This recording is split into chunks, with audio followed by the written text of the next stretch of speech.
राजकारण नव्हे, आमदार बंटी पाटील यांचे चिरंजीव व सून पद्मश्री डॉक्टर डी.वाय. दादांच्या परंपरेत शिक्षण क्षेत्रातच कार्य करणार.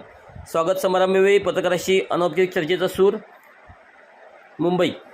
काँग्रेसच्या आश्वासक चेहरा म्हणून ज्यांच्याकडे महाराष्ट्र पाहतो त्या माजी मंत्री बंटी तथा आमदार सतीश पाटील यांचे चिरंजीव तेजस यांचा विवाह व स्वागत समारंभ कोल्हापुरात मोठ्या थाटात नुकताच पार पडला.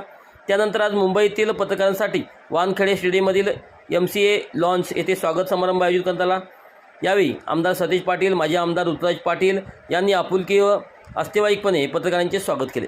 नवदाम्पत्य तेजस व सौ स्नेहा यांना पत्रकारांनी शुभेच्छा दिल्या. आमदार सतेज, ऋतुराज, तेजस व सौ स्नेहा यांनी प्रत्येकाशी मनमोकळा संवाद साधला. अनौपचारिक गप्पा झाल्या. तेजस व सौ स्नेहा आपले करिअर शैक्षणिक क्षेत्रात आपले कार्य आंतरराष्ट्रीय स्तरावर नेणाऱ्या आपले आजोबा पद्मश्री डॉक्टर डी.वाय. पाटील दादा यांच्या परंपरेत शिक्षण क्षेत्रातच करणार असल्याचा चर्चेचा सूर होता.